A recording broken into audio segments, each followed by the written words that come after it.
The GPS DairyCAST features the high-value insights of the GPS Dairy Consulting team's trusted advisors and the owners and managers from the elite dairy farms they serve.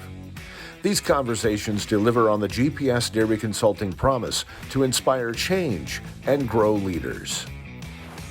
Hello and welcome to the GPS DairyCAST. I'm your host, Peggy Coffeen from the Uplevel Dairy Podcast, and I'm coming to you today from the GPS Leaders Forum. And just coming off the stage here is Kramer McConkey with Eyes on the Horizon Consulting. Monica just shared with the audience today how to support your employees through times of struggle, including resources and what to look for when it comes to mental health and the well-being of the people that work on your dairies. She's joined for some details on this conversation from GPS Dairy Consulting team member Amanda Borkowski. Enjoy this conversation with Monica and Amanda. Monica, thank you for joining us today. We just had you give an awesome presentation at our 2023 Leaders Forum and on a very important topic in our industry, for sure. And you've had quite the history of being an important voice in this. First, just want to say thank you for helping with that and being such a light for the industry. Thank you. Gosh, that means a lot. I appreciate it. Yeah. So diving right in, there was a topic you touched on that I really want to take a moment to expand on. And that was the impact of isolation. And one of the sub points in that you had was the differences of social isolation versus loneliness. So if you could expand on that a bit, I think that is a really key point. Definitely. So this really, the topic of isolation, I think for us as people who live rural and especially farmers, is always there. Most of us live down these long gravel driveways in a place surrounded by trees. It's like prime place to be able to isolate. And isolation is also one of the main factors we look at when people are experiencing mental health difficulties, is they tend to withdraw from the people around them. But what really kind of raised this in awareness for me was when I read the Surgeon General's report that came out earlier in 2023 around him naming loneliness and isolation almost like a public health, I don't even know the word to use, it was a public health advisory that he issued. So like the level of importance for us looking at this and understanding the impact really rose. Yeah. And when I read that, I was like, wow, he just has some points in there. And this was pre-COVID. So you add COVID on top and the isolation that caused. Yeah. So yeah, when we look at isolation and loneliness, there are many ways to be isolated. We can be geographically isolated, which happens a lot in rural areas, but we can also be socially isolated, where we don't have people around us that are our support system. And the loneliness piece kind of adds into that, where we can be in a group of people. We can be working next to people every day. We can be sitting next to them at the supper table, yet we feel completely alone. And no one around us may know that. And I hear that from loved ones who've lost someone to suicide, death by suicide, in letters or notes that are left behind. There's this kind of resonating message around feeling alone. No one understands me. I feel like I don't have anybody. So yeah, huge issue. And when we look at our dairy employees who are living away from home often, away from their family and support system, very real issue for them. Yeah. And when you reference, there's quite a bit of different types of employees we have, right? We've got family members, we may have some Hispanic or non-Caucasian workers, and you kind of mentioned that some of them may be living really far from home, and that added stress, right, that some of us might not even be able to imagine. Yes, for sure. And in many cultures, I would say Caucasian too, but when you look at cultures like the Hispanic community, family is often just everything for them. They have large family gatherings, they have meals together. Our farm had workers from Brazil, and they were really shocked that, in America, every Sunday, aunts, uncles, cousins, nephews, siblings all don't get together every week to, spend time together. It's like, no, we don't. But for their culture, that is one of their primary protective factors and support systems. Sure. And so when physically they're taken out of that, I mean, they're often here in order to send money back to those folks, but they don't have the support, the in-person, they're not surrounded by their people. Yeah, and that's got to be tough. So with that, those cultural dynamics at play here, that also plays a huge role in, obviously we're talking mental health today. How do we maneuver that part of the conversation and even opening the door for that type of conversation with an employee? That is such a good question, Amanda, because every culture has their own kind of overview or overarching thoughts and systems related to mental health. And just like for us as a culture, for white Caucasian folks in the United States, we see mental health as important. There's lots of messaging around mental health. We still have very high suicide rates, but we have a certain kind of culture around mental health. Other groups do too. And so when you're employing people from different parts of the world, different ethnic backgrounds, potentially different value systems, their openness, their willing to be vulnerable, their impression of treatment of mental health could all be very different. So I don't think we need to put ourselves in a position where we need to become experts on what mental health means to the Hispanic population or what mental health means to the Black population or the South African population. But I think what we do need to do is hear what they're saying and approach them human to human. Sure. And to not label it or put our judgment on what they're experiencing. So we may be quick to say depression or anxiety or psychosis or whatever, something's going on with you. They may not view it that way.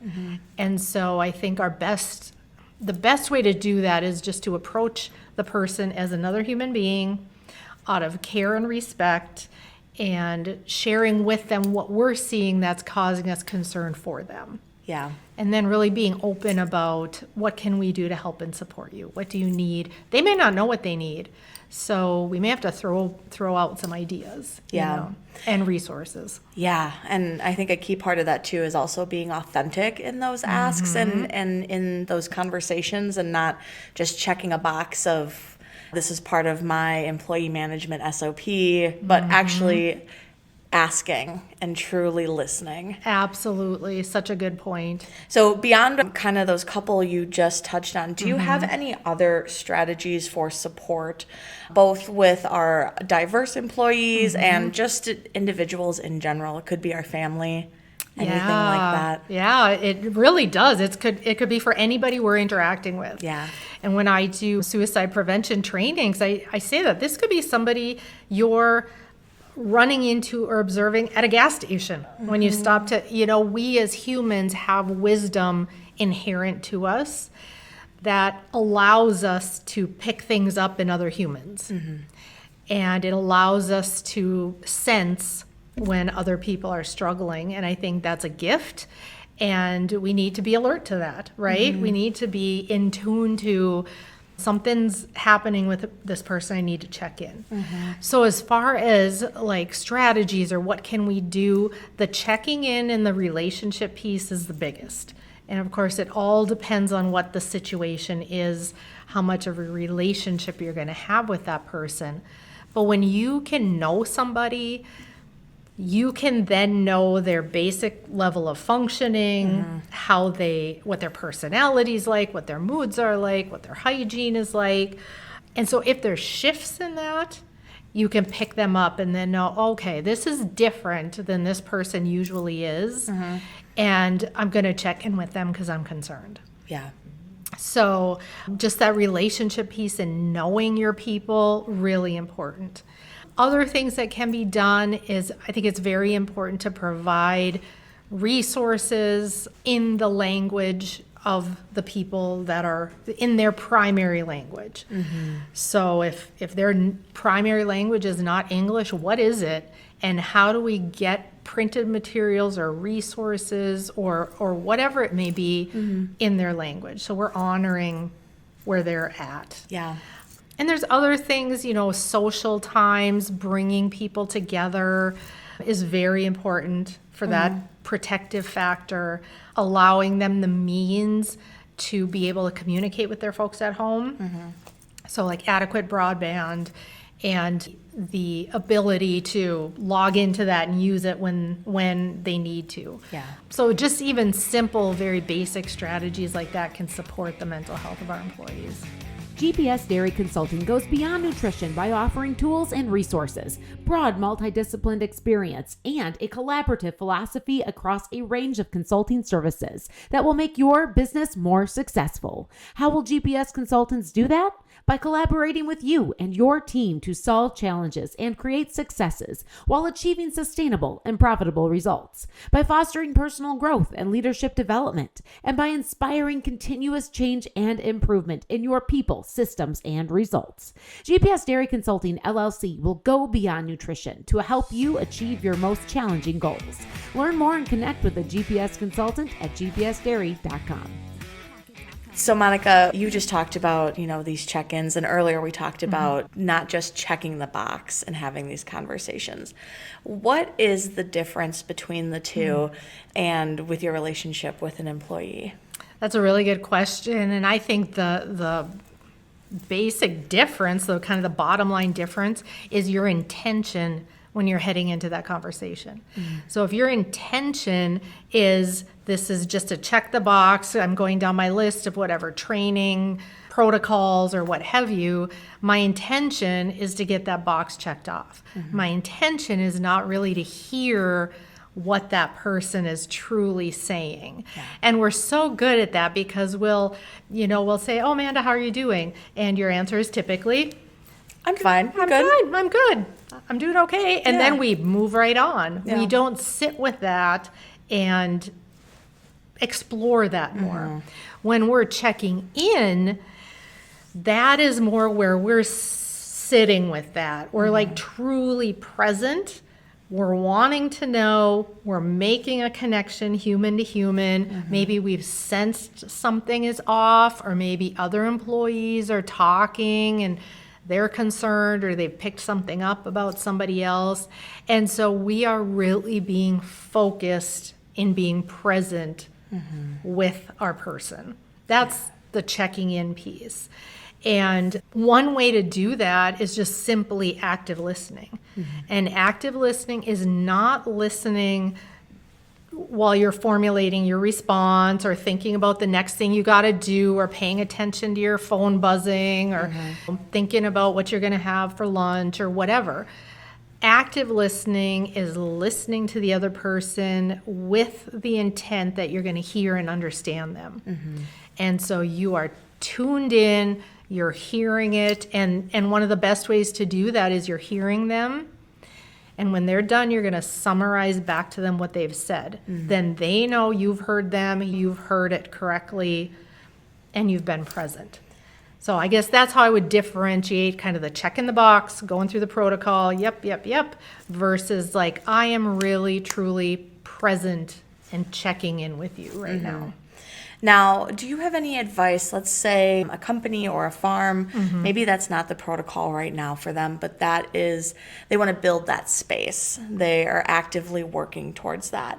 Obviously, having more active listening and maybe some more one-on-one sessions, or just asking more questions in general are good ways to do that. Are there any other important pieces to help, again, build that space for a better culture for discussing mental health? Depending on the structure of the operation, we've got to be sure that whoever is managing people has the same message as the owners or the supervisors. So it's got to filter down a little bit, because sometimes we can really care and be concerned, but we have a manager in place who is not intuitive, and not by their fault or because they're trying to not be, but just because they're focused on the job, they're focused on fixing this, they're focused on keeping calves alive, whatever. They're not focused on, gosh, my employee is really looking pretty rough.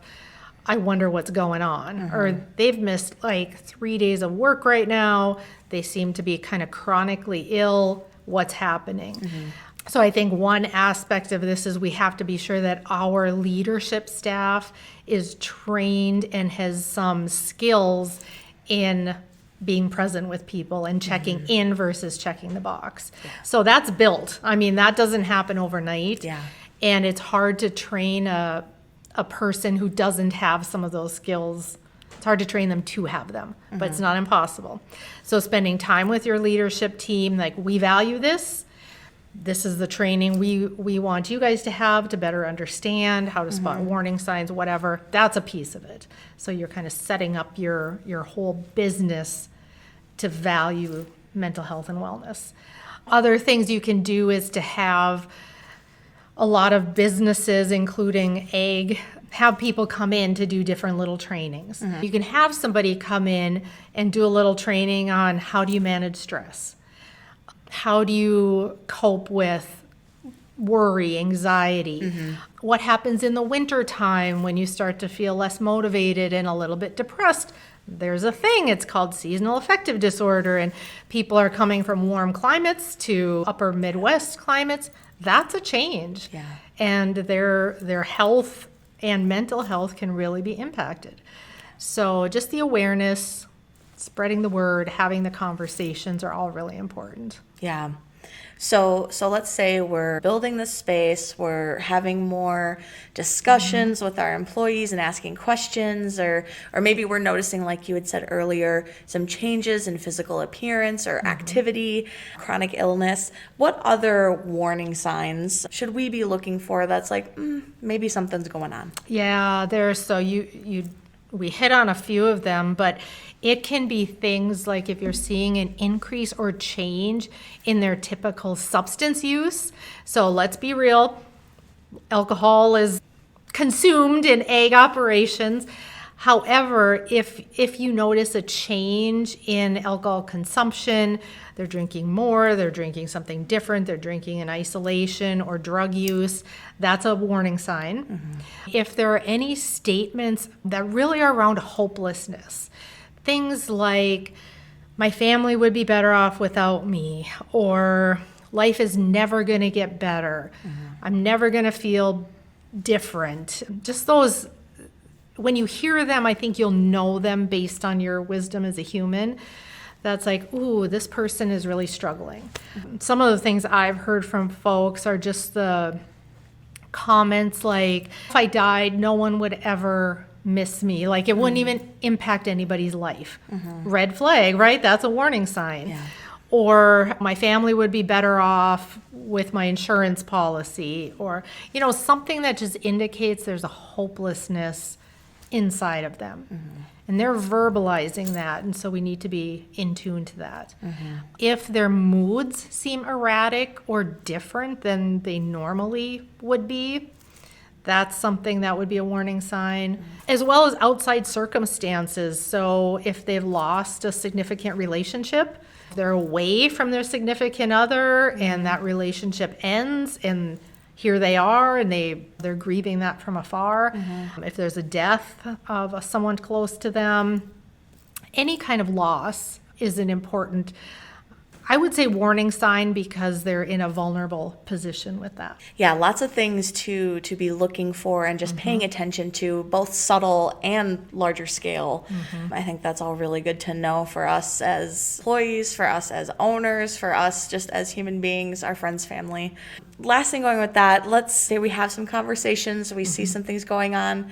For our more diverse workforce or front, sometimes there can be a bit of a language barrier, and things might not come across the way that somebody's intending them to. What resources are there, and how accessible are they for us to find and utilize to make sure that those conversations get heard and then action is taken if needed? Yeah, that's a really good question. The language barrier is tough, and that's what I hear from a lot of the farmers I work with, is that there's just a miss.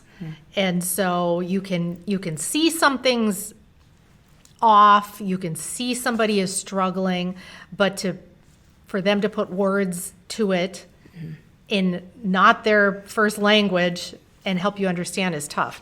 So as far as resources, if someone is in crisis, doesn't have to be suicidal, but they're in crisis, they can always call 988, which is the new, it used to be called the Suicide Lifeline. Now it's broader than that. If you're struggling, you can call. You don't have to be suicidal. So that's 988. They would have language options. I really encourage people to scope out in your region what resources are there, like on the ground. Do you have a mental health center that serves people of diversity? Do you have agriculture-based hotlines for mental health that serve people non-English speaking? AgriSafe has some downloads in different languages around mental health. So we have the AgriSafe resource. We have the National Center for Farm Worker Health. Lots of resources on that site. Mental Health America is another site that's kind of cool. You can go on Mental Health America and you can take little quizzes or self-assessments. So it can be an assessment like, am I depressed? Am I anxious? What's going on with me? You can take this little assessment and it'll, it's not going to diagnose you, but it'll give you a result. But Mental Health America also has resources for Hispanic individuals or communities. And there's another site, and I'm going to spell it versus say it because I just don't know how to pronounce it, but it's SANARAI. And it's a Spanish online platform like for teletherapy. And so that is another resource that people, and these are, nationwide resources, so they don't have to be in your community. Perfect. But it's nice if there's something in your community that you can identify as a first step resource.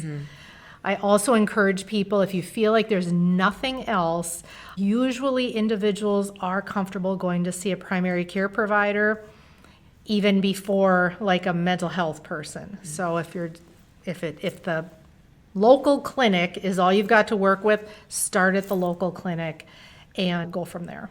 Yeah. Well, this has been really good. Thank you so much for taking the time to have this important conversation and some really good tangibles and takeaways for all of us on our mental health journey. So thank you. Thank you for having me, Amanda.